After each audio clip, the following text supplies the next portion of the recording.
Hello, welcome to the third video on fields. Here we're going to introduce Newton's law of gravitation. So this is an inverse square law. This quick animation shows you why. So we're just going to consider a standard planet, any planet you like, radius r, so nice and general. Spherical planet there. So on the surface of that planet we can pick out any area I like. I've chosen a square here because it makes the maths a bit easier, but this will apply equally to any area. In that area you will have some field lines. There will be some field there, travelling through directly towards the centre. I've only drawn 4 just to keep it a manageable number. Now, if we continue from there and move to a height r above the surface of that planet, 2r from the centre, then the area that we've drawn initially will enclose an area above that space. Again, with straight lines drawn through each of the corners, you get a new area at height 2r. Now that area, because you've got similar triangles along the side here, okay, this side here, same angle, side r and r, and then same angle, sides 2r and 2r, this side here must be twice as big as this side here. The same applies to these sides here. This side of the new square is twice the size of the first square, which means the area enclosed would be 2r times 2r, or 4r squared. So 4 times the original area. However, the same 4 field lines we started with will continue up through the same area. There won't be any new ones because the field lines are going to be straight. So you've got the same amount of force across an area 4 times the size. So the attraction must be 4 times smaller. So by doubling the height, you've got a force of gravitation that's 4 times, or reduced by a factor of 4, which is where the inverse square law comes from, 1 over the distance from the centre squared. Now, we're going to take that and actually introduce this law of gravitation now. The gravitational force is equal to 1 over r squared, the distance from the centre of the gravitational object.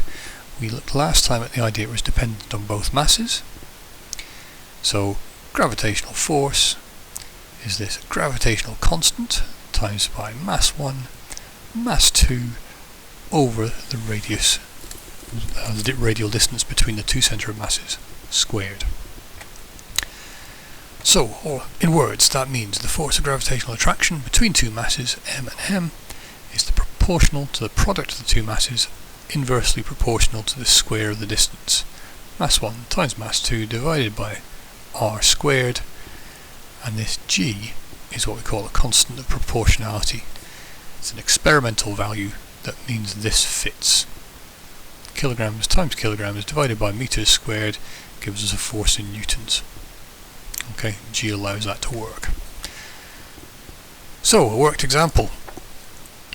Using this formula here, 2 planets, mass 1 and mass 2, so 6.35 times 10 to the 24 and 1.37 times 10 to the 25 kilograms.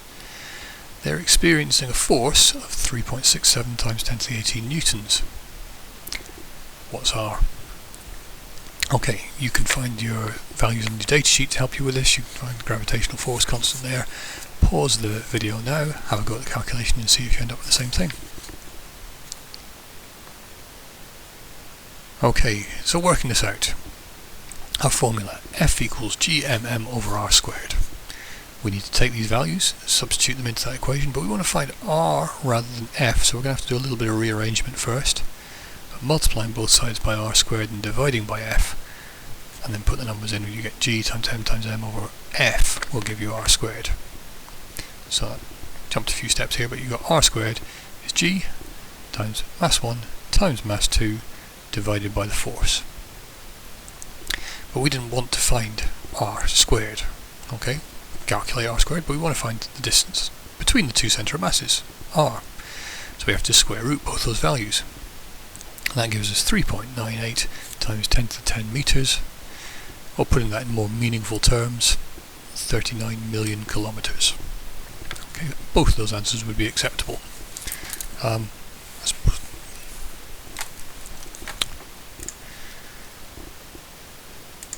Okay, and that's the end of this one. Next video we will look at calculating the gravitational field strength.